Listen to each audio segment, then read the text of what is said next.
사실 요번에 이제 학점 신청해서 봉사를 하시게 됐는데요.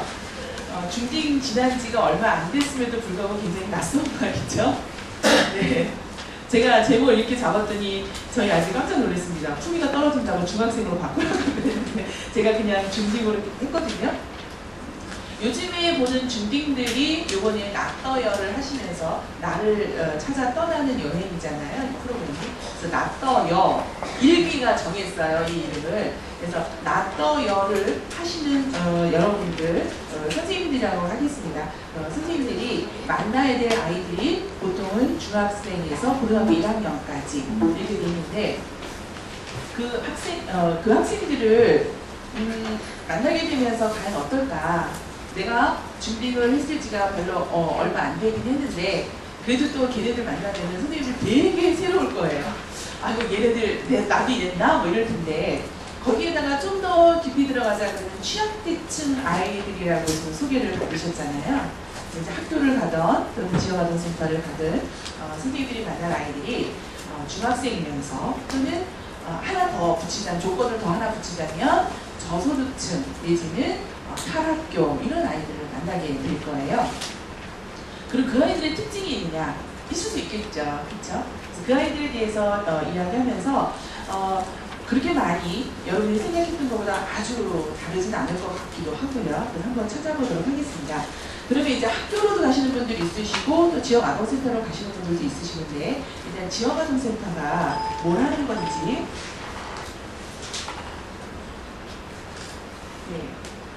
오겠습니다. 일단은 제가 이거를 이제 강의하기 전에 좀 먼저 보여드리는데요. 이거 많이 보셨죠? 예. 그 사실은 도망가는 거고 하나는 흉기를 들고 있거든요. 근데 카메라에 비춰져서 보는 걸 보면은 마치 완전히 사실과 다르게 완전히 다른 사실로 보여집니다. 그래서 마치 도망가는 사람이 흉기를 들고 있는 것 같고 그 다음에 가해를 하려고 했던 사람이 오히려 피해자처럼 놀라는 그런 표정이 되죠. 그러니까 우리가 보는 세상이 이렇다는 겁니다. 사실과 내가 보는 스펙트럼을 또는 해석하는 거에 따라서 굉장히 많이 달라지기 때문에 이 아이들을 보는 것에 있어서도 내가 사실을 먼저 볼 수 있고 또 현상에 드러나는 그 인면의 아이들의 모습까지도 생각했으면 좋겠다라는 말씀을 좀 드리고 싶었습니다. 자, 지역아동센터는 뭐를 하는 데냐? 일단은 2004년 7월 1일에 지역아동센터라는 아동복지법 내에 이용시설이 생겨났어요. 그래서 그 전까지는 뭐였냐? 지역아동센터 많이 못 들어오셨을 거예요. 근데 이제 어린이집 하면은 90년대 영유아보육법에서부터 생겨서 어린이집을 이제 거의 다 알고 또 여러분 세대에 이제 어린이집 다니신 분들도 있으실 거예요. 근데 그 이후에 2004년쯤 제가 이제 그때 직장생활 했었는데 초등생들을 맡길 곳이 없다라는 게 굉장히 화두가 됐었습니다. 그래서 저소득층뿐만 아니라 맞벌이 가정에 초등학교를 둔 부모들이 오히려 초등학교 아이가 들어갔을 때에 직장을 그만두는 일이 굉장히 많이 생겼었어요. 여전히 초등학생들도 돌봄이 필요하다는 거였고요. 그 다음에 초등학생뿐만 아니라 지금 보니까 중학생도 사회적 돌봄 내지는 부모들의 굉장히 많은 관심과 또는 지역사회에 관심이 굉장히 많이 필요하다는 느낌이 들었죠. 그래서 지역아동센터가 2004년도에 법제화로 생기면서 초등학생과 고등학교까지 연령상으로는 만 18세까지 생활하는 것이 아니라 이용하는 시설로 법이 생겨났습니다. 아동복지법에 따라서 생겨난 시설이기 때문에 아동복지법의 시행규칙과 시행령에 따라서 운영이 되고 있는 그런 곳입니다. 거기 이용하는 주로 대상자들은 초등학생부터 중학교까지가 많은 편이고요. 제일 많은 건 초등학생입니다. 근데 그 아이들이 2004년도에 생겼으니까 그 돌봄이 필요하면서 6년, 7년쯤 되니까 이제 그 아이들이 중학생이 되는 거예요. 그래서 중학생이 되게 많이 필요가 된다는 것과 초등생들을 돌보다 보니까 중학생들에게도 여전히 밥을 해결해주는 차원의 돌봄이 아니라 이들에게 뭔가 꿈을 찾아주는 거 이런 것이 필요하다라는 요구가 있게 됐습니다.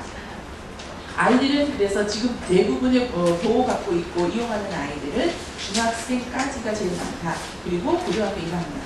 고등학교에 가면은 이제 사실상 돌봄이라기보다는 뭔가 지지해주고 또 자원을 연계해줘야 되는 그런 부분이 있기 때문에 돌봄의 개념이 좀 바뀌어집니다. 그러나 중학교까지는 초등 고학년부터 중학교까지는 거의 비슷하게 보고 있는데 거기에서 주로 하는 것이 빈곤이나 위기의 아동과 청소년을 지역 내에서 보호하겠다는 개념입니다.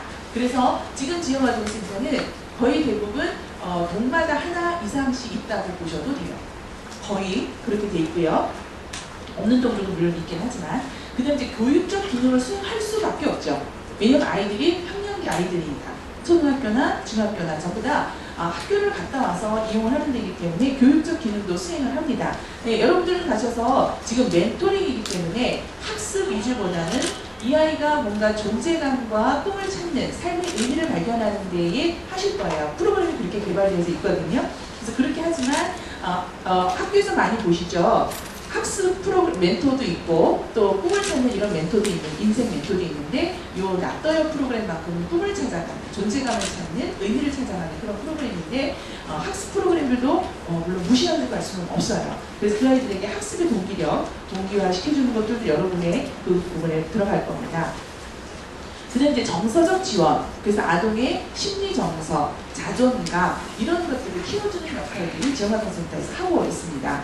그리고 아이들이 혹시 문화 때문에 문화에서 벗어나서 소외되는 일은 없었으면 좋겠다. 문화의 격차 때문에 이 아이들이 발달하는데 지장을 받으면 안 되겠다라는 차원에서 문화적인 서비스를 많이 제공하고 있고 체험 영역으로 많이 제공을 하고 있습니다.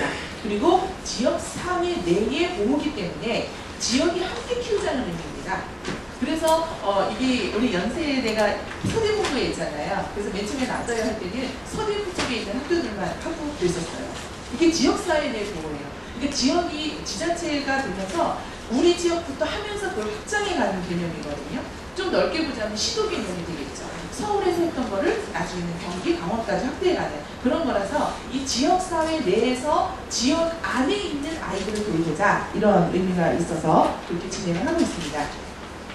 그런 청소년인데 취약계치 단계를 하기 때문에 우리 센터를 이용하거나 또는 학교로 갔을 때도 대부분 방과후 아동들을 만나게 될 텐데 그 아이들이 거의 다 이제 경제적 빈곤뿐만 아니라 문화적 빈곤 또는 기회의 빈곤도 여기에 들어갑니다. 그래서 이 빈곤이 왜 문제이냐를 잠깐만 보고 가자. 이런 부분이 아닙니다. 저는 오늘 빈곤에 방치되는 것은 아이들의 기본권이 침해받는 것이다.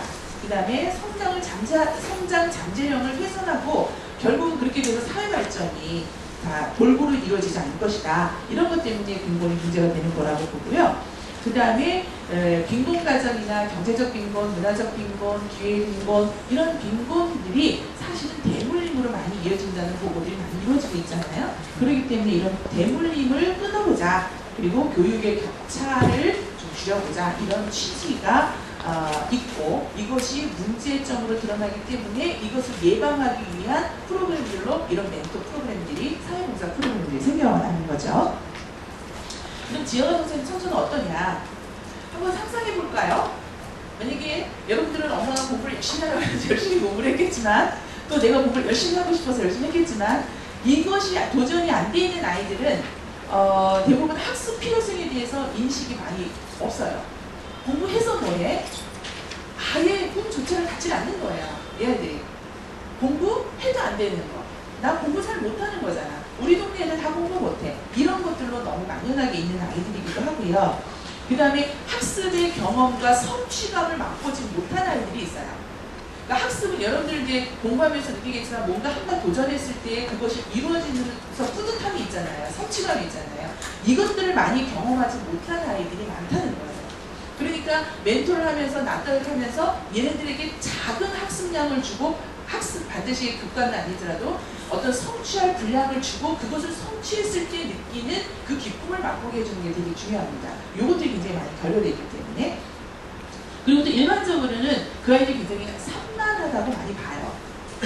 그래서 이거에도 관심 있고 저거에도 관심 있고 한 가지를 못해요. 그런 아이들이 좀 많고요.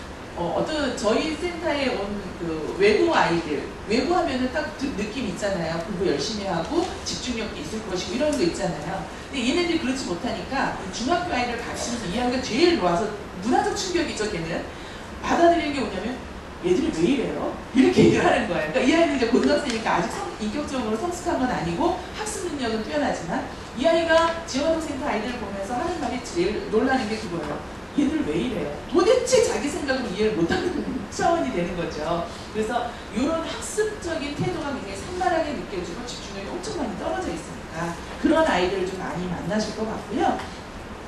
그 다음에 애들이 자존감 복지가 굉장히 낮습니다. 그래서 상처를 굉장히 많이 받고요. 그런 아이들이 또 특징이 뭐냐면은 사람들을 별로 신뢰하지 않습니다. 그 다음에 그런 특징을 갖고 있으면서 좀 결론적으로 얘기도 하겠지만 봉사자들을 너무 많이 만났어요. 이 아이들이. 그리고 대학생 봉사자들도 굉장히 여러 루트를 통해서 많이 만났고 또 한 번 만난 친구 있고 뭐 한 몇 번 만난 친구 있고 한 1년 만난 친구가 이렇게 되거든요. 이러다 보니까 새로운 사람에 대해서 어떻게 신경전을 해야 되는지 그 다음 이 사람을 어떻게 하면 내가 좀 더 내가 원하는 방향으로 좀 더 놀자, 좀 더 쉬자, 좀 더 먹자 이런 쪽으로 끌고 갈 수 있는지 선생님들 많이 할 겁니다. 그래서 그런 아이들 상처를 많이 입는 아이들이다. 그리고 나름대로 자기의 그 페이스로 자기의 환경으로 이렇게 선생님을 끌려가는 그런 경향들이 좀 있거든요. 그것을 좀 조심하면서 했으면 좋겠고요. 근데 얘네들이 또 또래 집단과의 관계 형성 굉장히 어려워합니다. 그래서 얼마 전에 있었던 일인데 한 학급 내에서 7명의 아이들이 그중에 피해자가 1명이고 그룹으로 가해자가 됐는데 주로 가해한 건데 가해자가 피해자랑 훨씬 더 친한 거예요.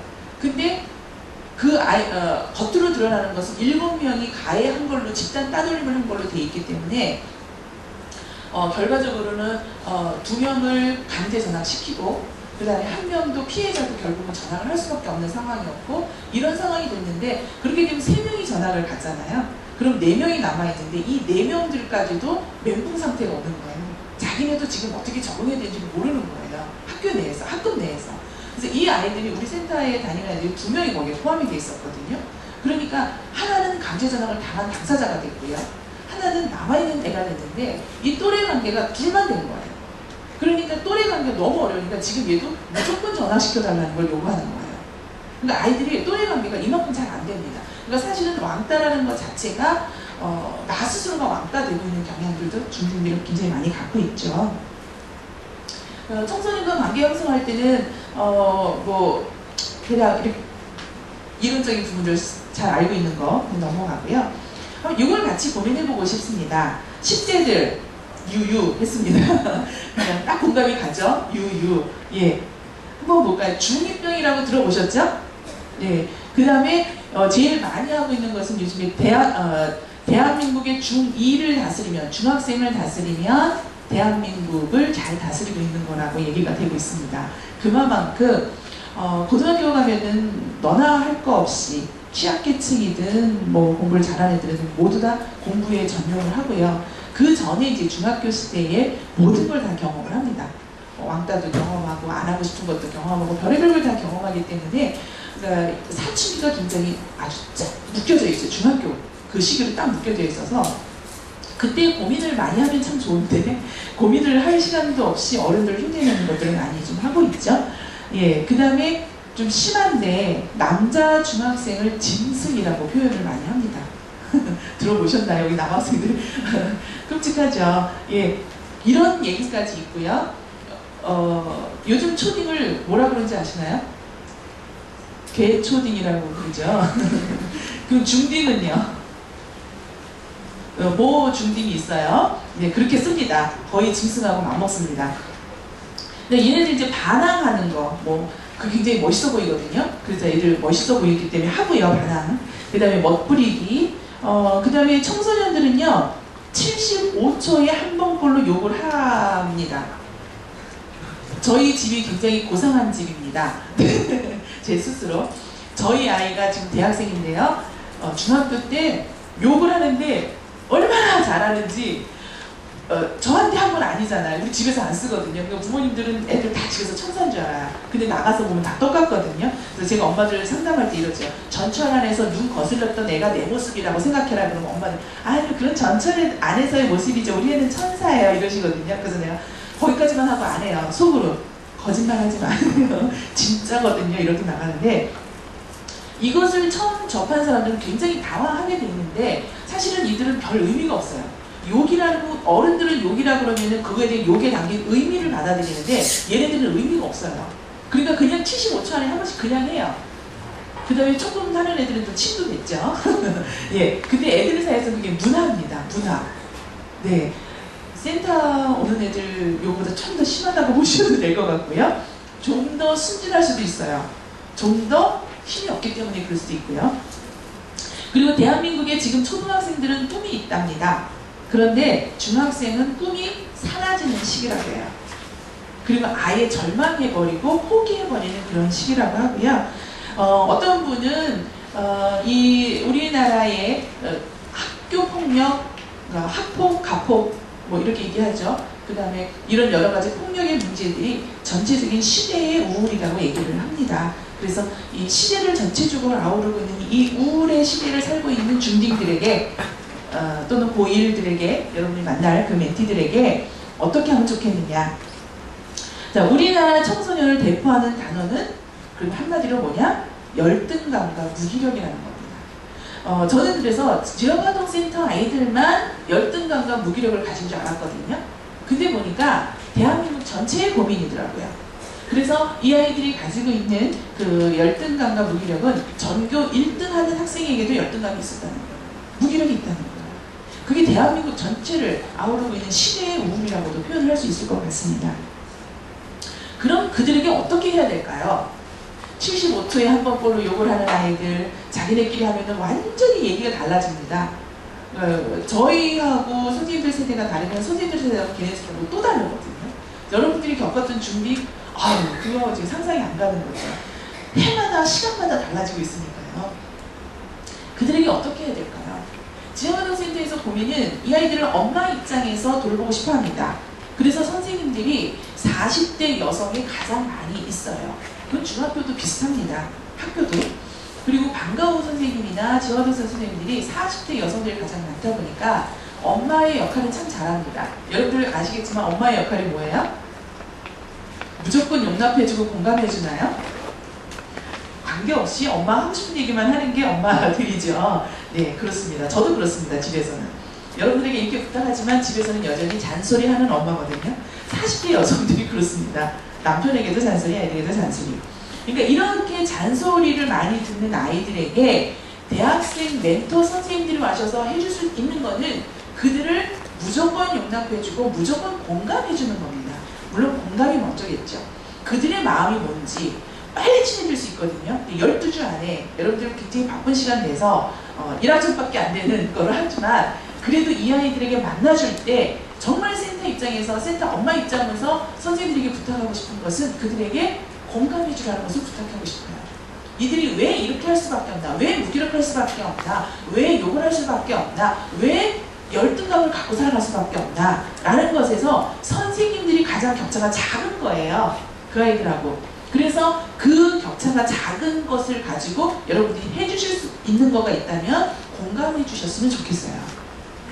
그래서 나를 찾아 떠나는 여행에 그 함께 해주시는 그런 선생님들이 되셨으면 참 좋겠습니다.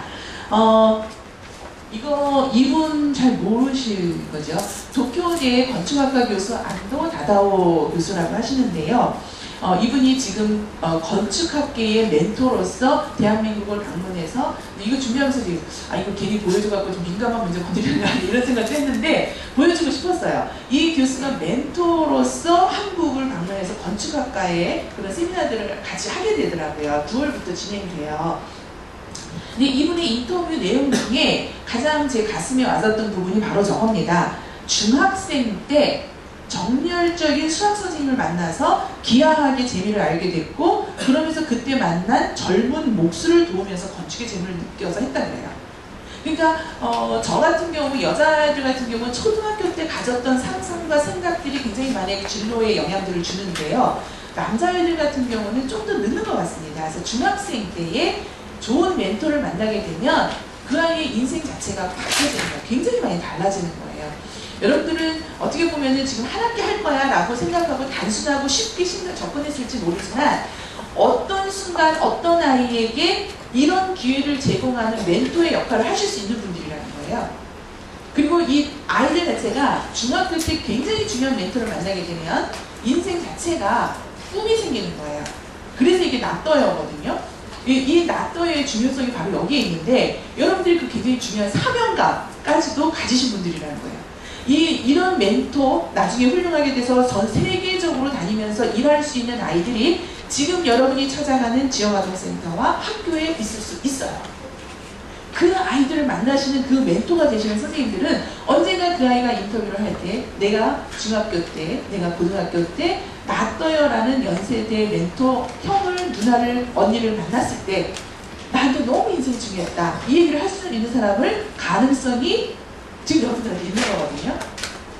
저희가 그 낫떠여 2기 할 때요, 그 연세대 그 12번 프로그램 중에서 한 번은 대학교 방문이 있잖아요. 그 프로그램을 애들이 너무 좋아했어요. 그러니까 애들이 지역아동센터 다니는 애들이 경제적으로 열악하고 기회적으로 열악하다 보니까 부모들이 정규직을 갖고 있거나 또는 부모들이 대기업을 다니거나 안정적인 직장을 갖고 있지를 못해요. 거의가 대부분 일용직과 계약직과 이렇게 하다 보니까 애들이 이 세계를 몰라요. 그냥 그 동네에서 거기서 졸졸졸 사니까 거기서 영이 나오는 거거든요. 그 안에서만. 이런 아이들인데 이런 아이들에게 연세대학교를 중학교 때 방문해보고 나서 저희 아이도 고등학교 2학년 때 연세대를 방문하게 됐어요. 낫떠여 2기 할 때. 너무 늦은 거예요. 고등학교 2학년 때가. 너무 좋은 걸 알았어요. 너무 좋은 이런 대학교에서 공부하고 싶다는 걸 알았어요. 그랬는데 너무 늦은 거예요. 그래서 이제 중학교 2학년, 3학년 여기 다 참석할 수 있잖아요. 이 아이들 보니까 똑같이 피아노를 치고는 싶어. 근데 자기는 거기서 제일 잘하는 애인 거예요. 근데 좀 더 큰 무대에서는 그게 아니잖아요. 그거를 대학교 방문을 통해서 그 아이가 알고 그 아이가 꿈을 갖게 된 거예요. 나 정말 연세대 가서 피아노 선생을 공부하고 싶어요. 이런 아이들이 생긴 거거든요.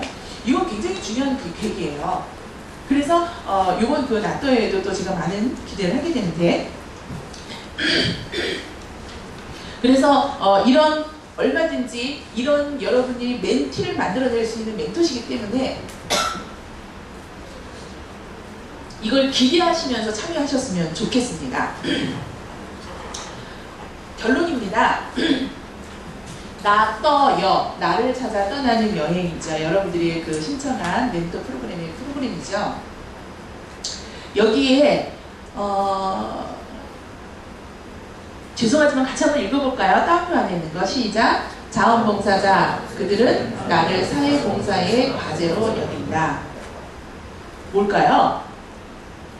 따옴표거든요. 제가 2기하고 3기하고 4기까지 해봤었고요. 다음 기회도 저희도 참여할 거거든요. 조금씩 학생들이 이 개념들이 좀 약해지는 것 같아요.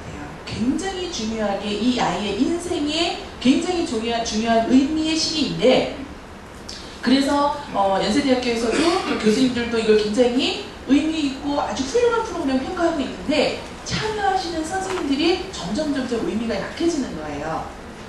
그러면서 그냥 지나가는 한 학기 때우는 사회봉사로 가면 안 된다는 거예요. 정말 그거 부탁드리고 싶어서 오늘 왔어요. 이거는 자원봉사자 거부선언이라고 하는 것의 한 대목입니다.